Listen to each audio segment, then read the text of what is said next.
Та юуны төвнөөс өөрийнхөө үйл ямар үйл ажиллагаа явуулах гэж байгаа юм тий одоо ганц бие хүмүүстэй дуусан. За тэгье.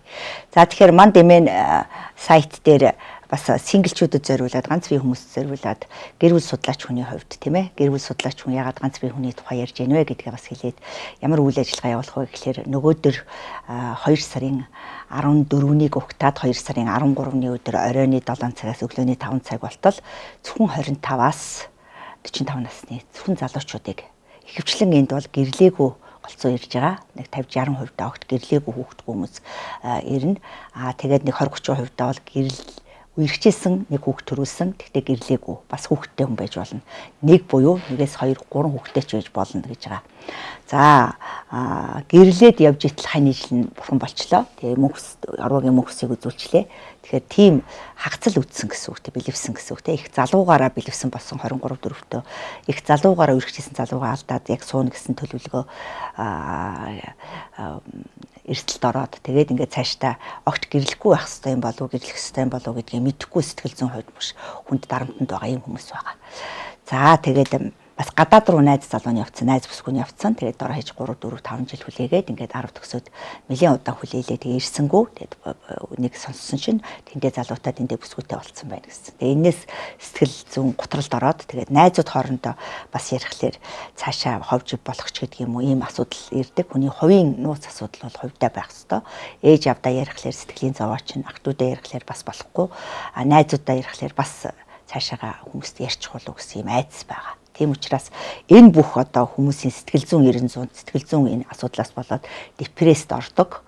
Нийт одоо хүн амын 65% нь депресстэй. Ямар нэгэн байдлаар түгшүүртэй гэсэн үг. Сэтгэл зүйн тайван биш гэсэн үг. Ийм байдлаар хүн түгшүүртэй байдал дээр хүн яаж сайн хүн болох вэ? Адилхан түгшүүртэй хүнээ татчихдаг, тийм ээ. Тэгэхээр их амгалан тайван аз жаргалтай эрхчлөг мэдэрсэн ийм байдлаар зөв чиг голдролыг авч зөв замаар найз залуутай болоод тэгээ зөв голдрлоор үерхэл нөхрөлхийх сургалтыг аваад тийм ээ биенээ хэцэрхий шахаж болохгүй дотносох тал дээр тийм ээ ялангуяа би 20-оос 30 насны хүмүүсийг тийм ээ хит их 6 сар 1 жил 2 жил тийм ээ секс дотны харьцааг үргэж болно тий зан зангаа мэдэх тараа таниулах тий ийм байдал дээр тэгэхэд бас сайн нэр усаа сайн мэдээгүй житэл ягаад дотносох харьцааг жоохон хорж ийнэ вэ гэхээр хүүхэд үсчдэг тий нэг дотносох харьцаа хийхэд хүүхэд үсчдэг тэгээд бие биенээ сайн таньж мэдээгүй житэл нөгөө хүүхэд өнчрөөд үлдэх асуудал гараад байгаа. Тэгээд шийдвэр гүйцэтгэлийн албан дээр ерөнхийдөө зарим нь очин зарим нь очихгүй. Яг бол нэрлэх үү залуу хүмүүс ч юм бол айцтай нэрлэх үү ичдэг тийм ээ ичдэг гол нь. За ийм асуудлаас болоод насан туршдаа 20 30 40 жилээр хүнтэй суухгүйгээр хүүхдээ өсгөөд хийжгээд явцсан хүмүүс манай нийгэмд их үүсчлээ. Энэ үүссэн асуудал дээр гэр бүл судлаач хүний хувьд илүү төлхөө 2026 26 онд ажиллая гэж бодоод байна. Тэгээ анхных нь ажиллагаа бол нөгөөдөр болох Тэнгис кинотеатрын хажууд Виктория центр байгаа. Тэр Виктория центрийн баруун талаар ордог My Club гэдэг ийм хаягтай өөр ингэсэн.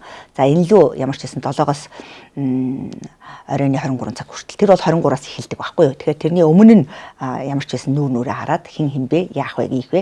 Одоо хуваарлтын шог байхгүй тулд тийм ээ. Би нэг цагийн хичээл зааж ярилцъя.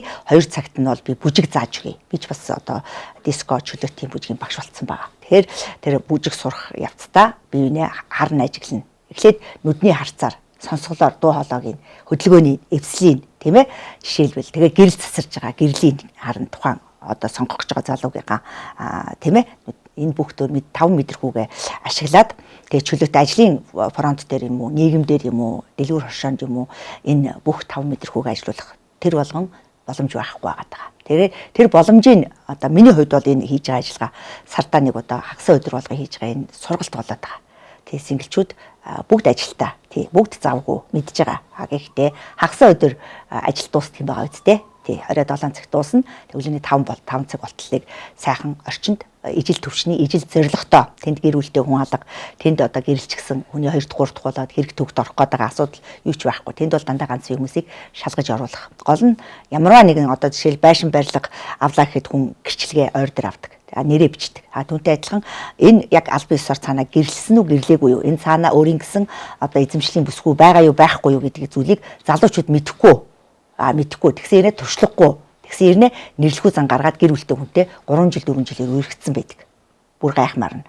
Тэгээд Үгүй чи яа судлаагүй. Үгүй би тэр чинь ганцаараа л гэж бодсон шүү дээ. Чи ганцаараа гэж надад хэлсэн учраас гэдэг юм хэлсэн ярьсан үгээр хүн гэр бүлтэй хүмүүстэй нөхцөөд гэж ярина тийм ээ. Ингээ ботч хүүхдүүд маш их гаргаад байгаа. Тэгээд энэ хохирол эрсдлийг давхад маш хүнд ачаа болж байна. Ганц би эмэгтэйчүүдийн одоо ганцаараа байгаа эмэгтэйчүүдийн тийм ээ 80% нь өрх толгойлсон ээжүүд. 20% нь өрх толгойлсон аавууд. Заримдаа нөгөө хүүхдээ төрүүлчихэд аавд нь орхичоод цуцчихдаг. Ийм болчиход байгаа шийдвэр гүйцэтгэл дээр очихлоор нөгөө хүүхдийн тэтгэвэр тэтгэмжийг өгөхгүй цухтаасан аавууд их байна. Ихэвчлэн аавууд их байгаа хаягаа хилдэггүй ахаад гэрэлцсэн байдаг. Тэгээд нөгөө тэнд хүүхэд байгаад идэг хүүхдийн гэр бүлийн хуулийн дагуу тэжээн тэтгэх, асарч хамгаалах, сурч боловсруулах. Тэгээд хани одоо хүүхдийн төрүүлсэн эмэгтэй өвчтөй байх үед нь ажилгүй байх үед нь асрах бас үүрэг байдаг байхгүй юу? Тэгэхээр энэ үүргүүд ерөөсө хийгдэхгүй байгаа. Тэгэл одоо бандан тассан гэл миний асуудал юм байлгүй, хувийн асуудал юм байлгүй гэл нүдэ аниал ерөөсө Монгол өртөлөөс ээжүүд бол маш их хэцүү нөхцөлд хүүхдээ өсгөөд өөрийнхөө хувийн амьдрал асуудлыг хойш нь тавьж байгаа. Энэ асуудал дээр бас би бодож байна. Тэгээ тийм гэр бүлүүд үүсэхгүй тулд өнөөдрийн хийж байгаа ажил дандаа 20 жил, 30 жил, 50 жилийн дараа энэ ямар үр дүнтэй юм бэ гэдгээ би бодож дандаа ажлуудыг зохиод 22 наснаас 40 насыг хүртэлх нөхөн үржих насанд байгаа эд залуу гэрэлж үзээгүй. За гиндэд үерхэж чад хүүхдтэй үлдсэн 1 2 3 тэгээ болохгүй байгаа. Учираас үйлчлэгээ авах хэрэгцээ байгаа. Мэдээж хэрэг тийм ээ.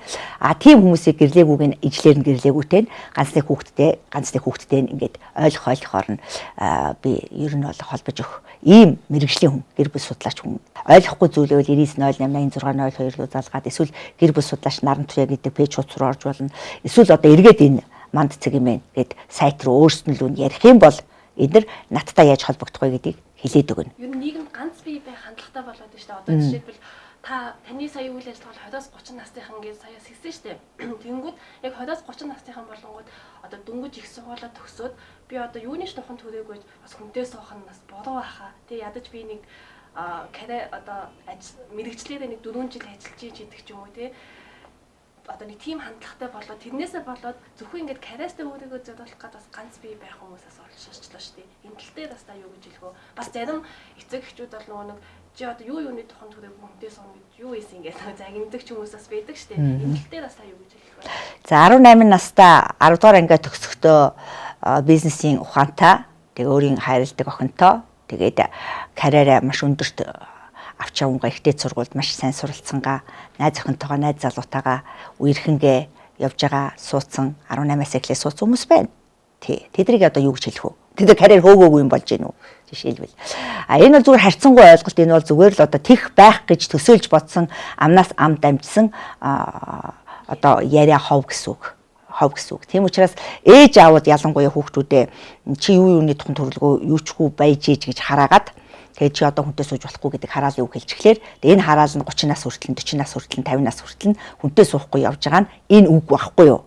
Хүн хизээ одоо ганцаардахгүй баг. Тэр одоо карьертаа болоод 4 жил ажиллаад дээд сургууль төгсөөд энэ бол одоо маш болчимгүй, муухаг, харанхуй ийм үг. Энэ үг байна. Тэгэхээр ягаад вэ гэхээр миний охин 19 настай хайртай хүнтэйг уулзаад дээд сургуулаа төгссөн. Тэгээд 3 хүүхэд гаргасан.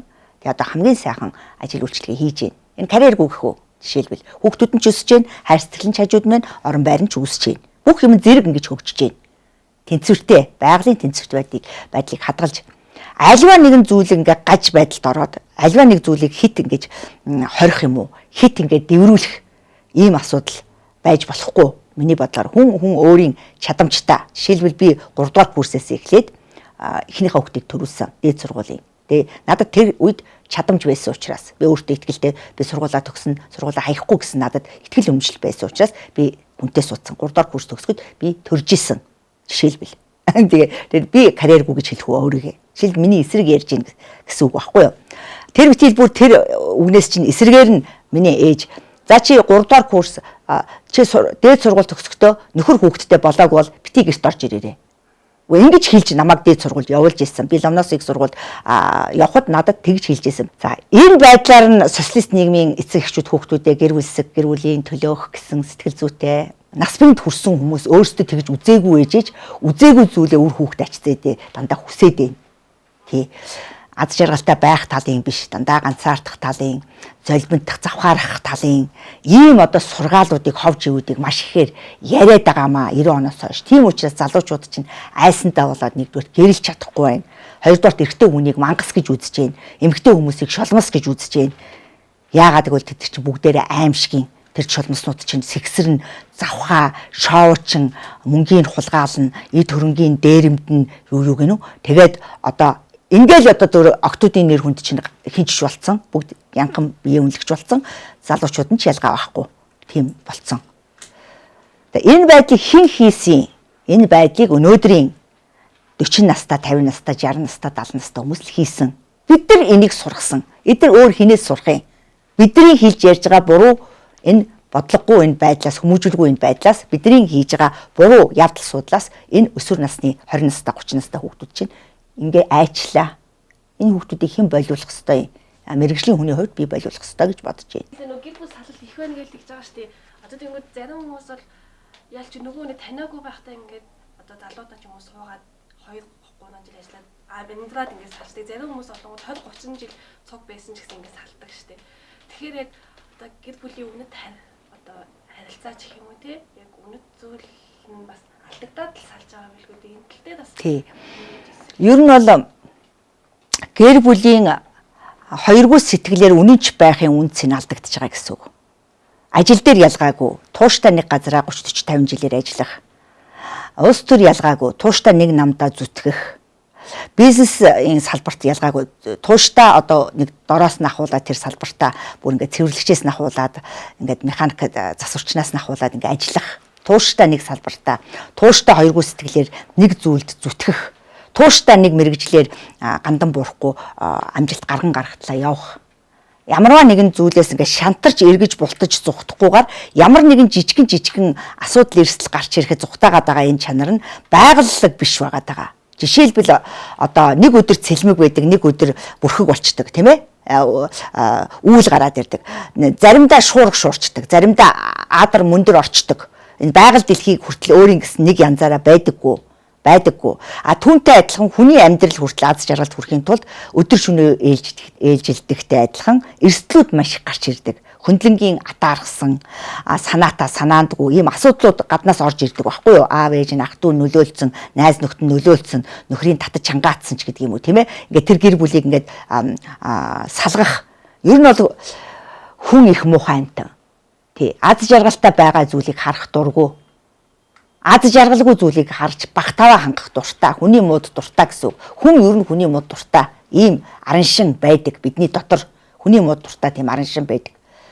Тэгэхээр тэр сайн явж байгаа хүнийг яаж энийг эрсдэлд оруулах уу? Яаж одоо орон шорондох хийх үү? Яаж гүтгэх үү? Яаж муурчлах уу? Тийм ээ? Яаж ховж ивэнд оруулах уу? Яаж эхнэр нөхрийн хооронд яс хаях уу? Энэ өөрийнх нь аав ээжээс эхэлдэг. Аав ээж нь хүргэн бэрдээ яс хаях энэ асуудлууд их байна. Найз нөхдүүд бие биенийхээ аз жаргалыг үзэж чадахгүй, зовж уйлж зүдэрч байгааг нь харах дуртай байна. За энэ байдлаас эхлэлтэйгээр ерөнхийдөө гэр бүлүүд тууштай биш чанараасаа болоод салжийн сарнжийн хүүхэд өнчрүүлж гин. Тэгээд 40 50 хүртлээ 30 жил амьдарсан хүн салах хэрэггүй л ахгүй юу гэн. Тэгээд нүүр нүрчлээтэй олчиж шүдэн унчиж гэж хэлээд өөр эмэгтэй аавна гэдэг бол энэ ёс суртахуунгүй л хүний зан. Тэгээ энийг чинь бидний хүүхдүүд харж байна. Аав яагаад ээжийг хайрч юу? Ээж яагаад сэтгэнэд аавыг хайрч юу? Тийм ээ? Ингэж болдгийм биш штэ. Ийм сургалт аваад байгаа байхгүй. Болно штэ. Аав ээж хоёр салсан л юм чинь. Би ч салсан чи яадаг. Ингээ үерхэл хийж байгаа хүүхдүүдийн ярьж ах маш олон яриад би мэдэх байхгүй юу? Тэгээ хүүхдүүд кино үзсэн штэ. Тэгээ аль болох салж нийлж байгаа хоёр хүүхэн нэг залууд дурлсан. Тэр дундуур нь яаж одоо хор найруулах уу гэдэг тийм л кино солонгосоос орчуулж тавьж байна.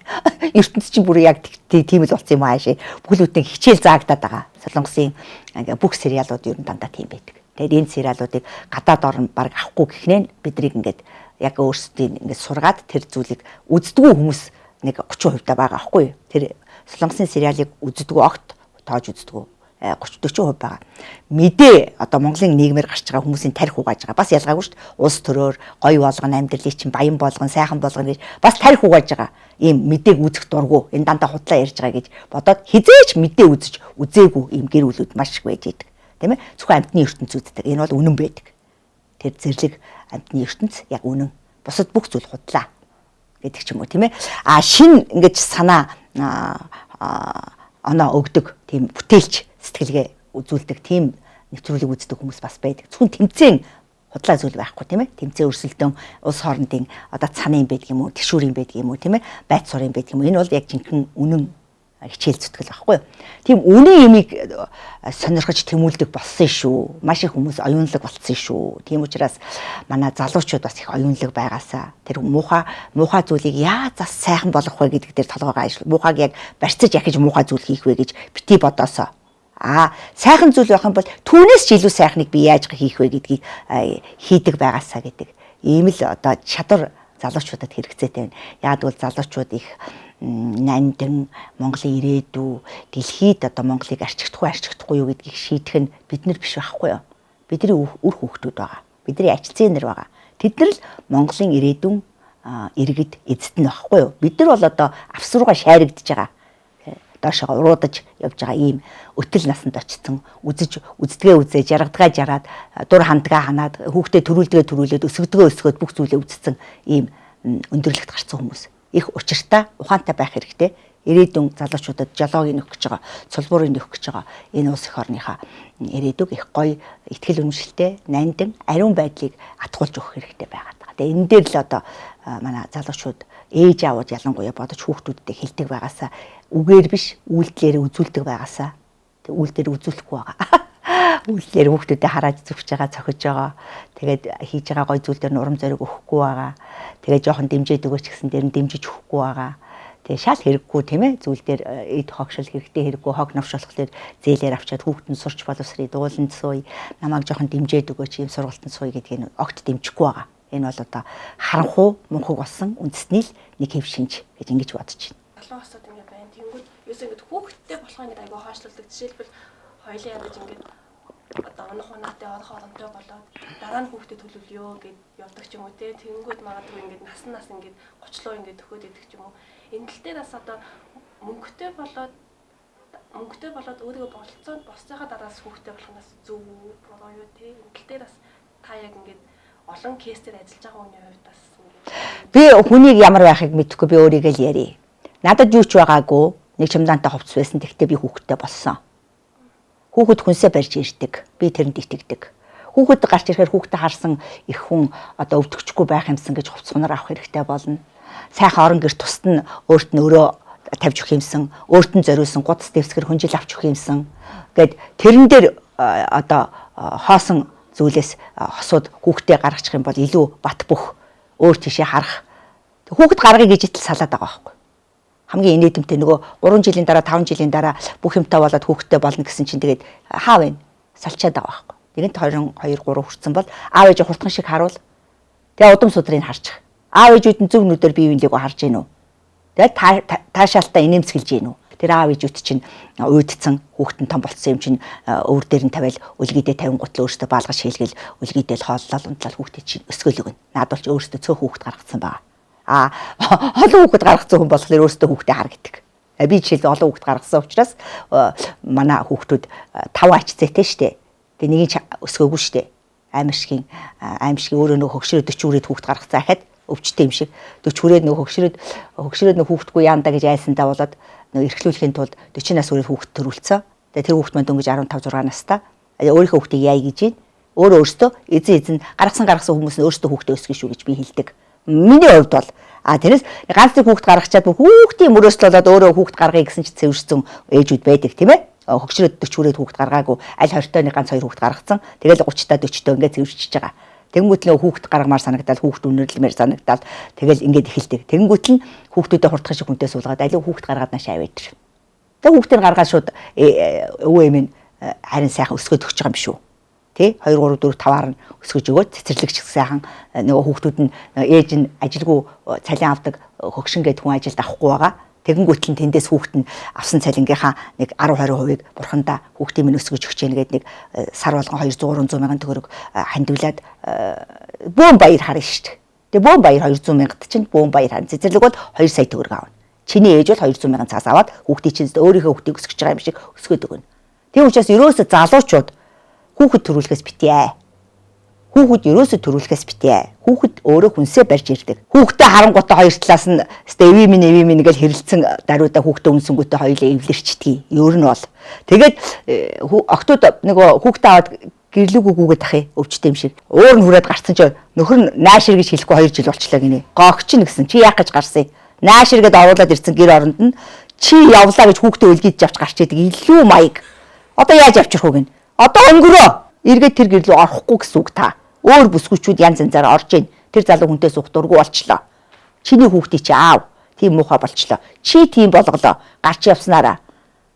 Ийм аимшиг. Хатуу.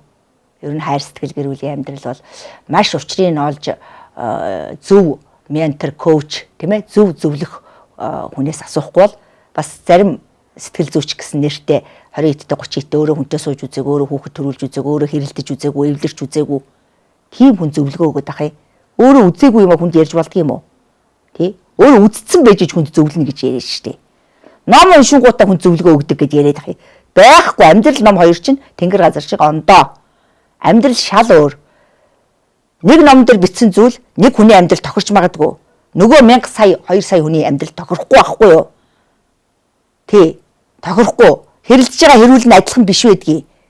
Эвлэрх сэжүүрүүд нь адилхан биш байдгийг. Бүх юм нь өөр байдаг байхгүй юу? Өөр зүйл дээр харсан тэр эвлэрх аргууд нь яг тэр өөр байдаг байхгүй юу? Тэрийг мэддэг туршлагын хүн л эвлэрүүлж чадна. Одоо ингэ ямар нэгэн баяр болоход салчаад байгаа байхгүй юу? Жишээлбэл эмэгтэй хүмүүс Мартин намнаар за эрэгтэй хүмүүс нь ингээд бэлэг өгөөд нь штэ. Эмэгтэйгээ баярлуулад штэ. Нэг сарнаж толгой өгөөд тэгсэн чинь эмэгтэй хүмүүс болохоор ингээ эрэгтэйдээ буцаагаад 18-нд те өө чи зэрэгт явсан юм үгүй гэд те заргалдаа буцаагаад бэлэг өгөх юм бодол байхгүй. Тэгээ одоо тэрнээс олж болоод ийм салж байгаа юм бас байна уу? За ер нь бол нийгэм бол залуучууд бол ерөнхийдөө тийм л болцсон юм байна. Жишээлбэл бол одоо би өчигдөр миний төрсөн өдөр боллоо. Би баглаа цэцэг торт бариад надад өгөх болов гэж би жишээл бодоогүй нөхрөө. Тэр хүн болохоор гүйж гараад 60,000 төгрөг гаргасан уу яасан мэдэхгүй миний машиныг сайхан угаачаад аваад ирсэн байна. Тэр бол тэр тортноос илүү надад хэрэгцээтэй. Дээрэс нь би бууз хийнэ гэсэн чинь миний тэр нөхөр 2 гуй гараараа машиндаж татахгүйгээр яг бүтэн өдөрч сууж байгаа тэр гуйг гараараа татчихлаа. Тэр надад өгч байгаа бас нэг 500,000 төгрөгийн бэлэг юм болов гэж би ингэж орлуулан бодоод байгаа. Жишээлбэл ийм нөгөө энийг хатуу ухаан гэж нэрлэдэг байгаа байхгүй. Тэр хүн хөдөлгөөн хийгээд чиний төлөө тэгээд тэр миний духан дээр 5 удаа үнсээд, урал дээр 10 удаа үнсээд гоё тэрч аваад юм бол энэ нэмсгэлээд гоё над руу харц өгөөд ингэсэн баггүй юу. Тэгэхээр тэр нэг муу жоохон юу гинүү? Тэр нэг юмнаас ч илүү надад баяр жаргал, эрч хүч, энергийг өгч जैन. Амьдрах урам зориг өгч байгаа. Хүн ингэж орлуулж мөнгөөр орлуулахгүй тэр бумаар үнэлэгдэх тэр хайр гэдэг, халамж гэдэг, асаргаа гэдэг тэр гоё харилцаа авахын тулд хүнд мөнгө төлж тэр үйлчлэгийг авдаг байхгүй юу. Одоо хань ижилгүй хүмүүс яг тэгж хэлээд баяраар нэг баглаа цэцэг өгсөнгүү, торт өгсөнгүү гэж бодоод яг эмэгтэйчүүдийн баяраар хүүхнүүд нь уурлаад эрчүүдийн баяраар бэлэг өгсөнгүү гэдгээс болоод салаад байна гэдгээр тэр бол хайр биш байхгүй юу. Жинхэнэ хайр гэж өөр байдаг.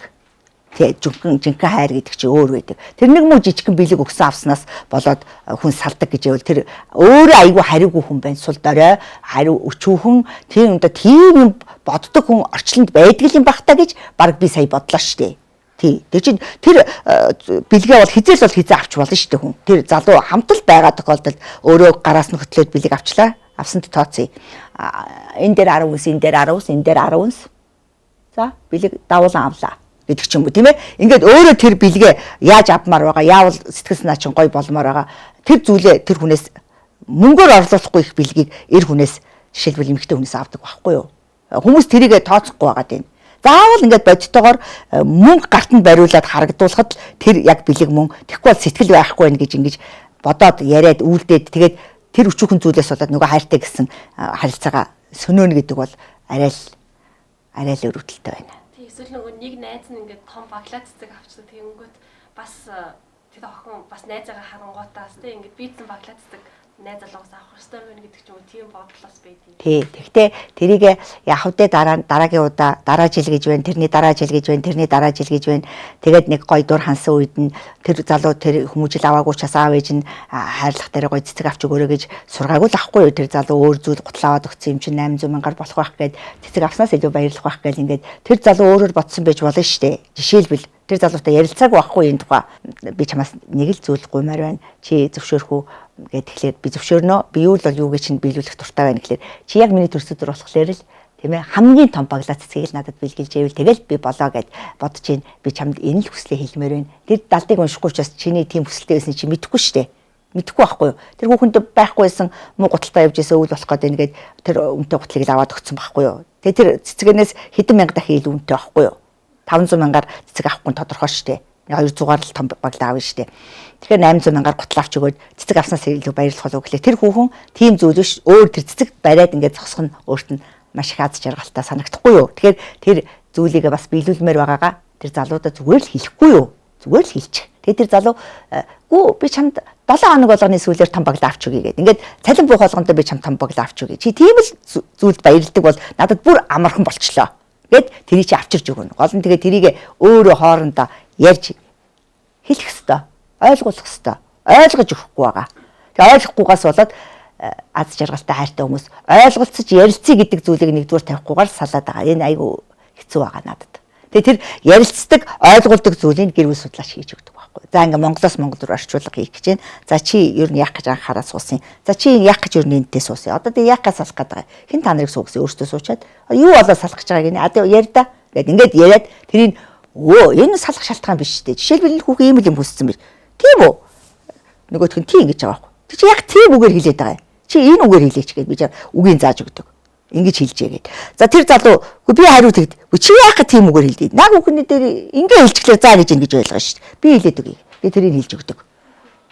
Ийм ажлыг гэр бүл судлаач хүн хийдэг. Гэтэ үнтэй хасгаж жоох хайцтай байгадаг. Ягаад гэвэл нэг гоё хасцаа тэр үнтэй дуулаад явлаа гэхээр нөгөө залуу нөгөөдийг гинт хайчдаг ч юм уу эсвэл өөр нэг охин гаргаж ирдэг ч юм уу яг ийм асуудал байдаг гэсэн юм лээ. Хэдий тэр эмэгтэй ингэ та энэ талдаа яг бас юу гэж хэлэх вэ? За сайхан үерхэл явж итэл гівгэнт өөрийг хайрлаж байгаа гэл тэрэнд нь итгэж явж итэл хаяал өөр бүсгүй хараал тэгэл болчи молчи гэл ингээл өөр тийш яваад өгдөг. Тэгээ нөгөө бүсгүй чинь эрэгтэй хүнээс бүр айдаг болол эрэгтэй хүн одоо нүрэн дээр ингээл гоё юм ярьж илэн яг үнэн дээр ингээл хаяал явна доо л гэдэг бодол төрөөд байгаа. Тэгэхээр эрэгтэйчүүд гэхгүйгээр бүх хүс адилхан эмэгтэй хүн ч тэгж байгаа, эрэгтэй хүн ч тэгж байгаа. Аль аль нь их тууштай байгаа ч тий гэр бүл гэдгийн агуу одоо Монгол улс гэсэн үг байхгүй гэр бүл гэдэг чинь. Монгол улс оршин тогтнох уу, тогтнохгүй юу гэдэг чинь гэр бүлтэй холбоотой. Гэр бүлийг нэгэнт болъё гэхэд гэр бүл гэдэг үгээр тоглож болдгоо. Гэр бүл болъё гэдэг хайртай хосууд бая гэдэг үгээр тоглосон, шоглоон болгосон хүмүүс өөрсдөө маш зовлонтой амьдралыг туулдаг. Гэр бүлээр тоглосон хүмүүс. Тэгэхээр хандаа бас хэлэх ёстой. Тэр залуудаа хойноос нь очиод тэгээ магадгүй хаяад нэг юм таалагдаагүй те өөр хүүхэнтэй бас ингээд учир уруулаад ч гэдэг юм уу илүү хөгжилтэй яриатай охинч байсан юм уу илүү жоохон царайлагч байсан юм уу илүү жоохон мөнгөтэйч байсан юм уу тийм ээ. Тэгэхээр тэр залуудаа очиж хэлнэ. Чи надад маш хайртай. Тэгээд хайрын залуу байгаа. Одоо хажил төрлөө игээд их мөнгөтэй болчихно. Тэгээд энэ охиноос чинь чи илүү мундаг болно шүү дээ. Чи намайг ер нь жоохон 100% үнэлж чадахгүй байна. Тэгээ чи хоёр хоёулаа зүрх сэтгэл хоосон байхдаа сургууль дөнгөж сурч байхдаа би энийгээ гэсэн сэтгэлтэй байсан. Тэгээд чи жоохон амбиц өгөөд өөртөө бас ажил хэрэгч бүсгүй дуртай гэдгийг чинь найз нь мэдээд авчлаа. Тэгээд илүү гэртээ суухгүй, илүү найз нь ажил хий, илүү хичээж зүтгэе. Ягаад гэвэл би чамайг хаяхгүй, чи намайг хаяхгүй байг. Тэгээ магадгүй чи ингээд одоо ийм муухай зан гаргахад нэг 10 жилийн дараа, 15 жилийн дараа миний карьер их өндөр болоод ирээд би их олон мөнгө олдог болоод олон танигддаг болоод ирэхээр би чамд ийм зан гаргавал чамд гоё юу? Жишээлбэл өөр мөнгөтэй залуу харчаад тэгээ чамд ийм зан гаргаад тэгээд би тийшээгээ татагдаад ингээд явъя гэвэл чамд энэ харилцаа таалагдах байсан уу гэд ингээд зөөлөн асуухгүй юу? Тэгээд явлаа гэхний зоргоор ухааруулахгүй ярихгүй октод явуулаад байгаа. Тэгээ тэрийг тайлбарлаж ярь. Тий. Эсвэл хашгирах биш, эсвэл хараал хэлэх биш, эсвэл зайлахгүй чи гэх биш, эсвэл ус шууд блок хийх биш. Тэгээ нэг жоох уурн гарсан байх гэж бодсон үедээ ярь чийт хоёр хинч чийт хоёрыг хүчлээгөө житл ямар гоё хоёлаа биеийг олж харлаа. Тэгээ ямар гоё хоёлаа аз жаргалтай байлаа. Өрүүлж муухай байгаагүй. Гачигдах хариулах зүйл байсан ч гэсэн намаа би чамаа гэсэн чи намаа гэсэн хоёргүй сэтгэл маш гоё байсан. Одоо энэ амьдрал болоод ирэхлээр би илүү чадварлаг болно, чи чадварлаг болно. Одоо жаахан хүлээцтэй бай. Тэгээд мөнгөтэй болцсон ажил хэрэгч тийм хүмүүсийг хараад сэтгэл санаагаа бити хувиргаараа. Тэ өөрийнхөө сонголтод итгэл үнэмшилтэй байгаараа. Тэ найз нь тэрнээс ч гоё гялалсаж чадъя шүү гэж хэлээд нөхрөө татах. Тэ залууга татах. Ийм ухаан бас тэр охинд дутагдаад байгаа байхгүй. Тэгэл явлаа мөрөөр нь л явуулаад байх юм бол тэгээд ямар гэр бүл тогтох юм. Бүх одоо би хэлж штэ бүх 50 жил 60 жил 80 90 насны өндөрлөгт хүрсэн гэр бүлүүд бүгд энэ замыг чинь туулаад тэгтээ салъя гэдэг шийдвэр гаргаагүй яаж ч гэрэлцсэн жишээлбэл шоронд 7 жил суугаад гарч ирэхэд нь тосоод авсан өөр хүнтэй 2 жил амьдраад тэр биш байсан юм байна би хүүхдээ санаж нэгэ хүрээд ирэхэд нь оруулаад ирсэн дандаа тийм ээдрээтэй бэрхшээлтэй хүнд замын цаана нэг хүн болох аз жаргалд хүрэх тийм төгс төгөлдөр гэр бүл жинхэнэ гэр бүл үүсэх асуудал бол өдөр шөнө хар цагаан өвчтөө өвчнгүү нааштай наашгүй тааламжтай тааламжгүй энэ бүгдийг амталж бүгдэнд нь зогсож уян хатан гэдэг өндөр чанар өршөөнгүй нэгүүлсэнгүй байх ухааныг олж авсан ихтэй сургуулийн бүх боловсролуудын өндөрлөг дээр нэгүүлсэнгүй байх гэдэг өршөөж нэгүүлсэх гэдэг ийм боловсрол байдаг байхгүй юу өрөвдөн хайрлах аварт ороод хулгаараа хугалцсан нөхөр.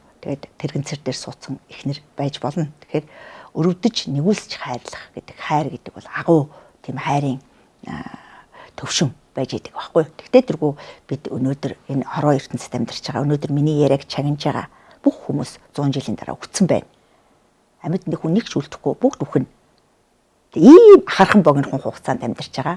Тийм мөнхийн үрдийн одоо насыг олоод авцсан юм шиг аяг ааш гаргаж хувирч, урвж, тэрсэлж, нааш чашаа завтай юм шиг энэ их завгүй нийгэмд эхнэр нөхөр сольж явж идэг хар лайл байдаг байгаа таа л гэж.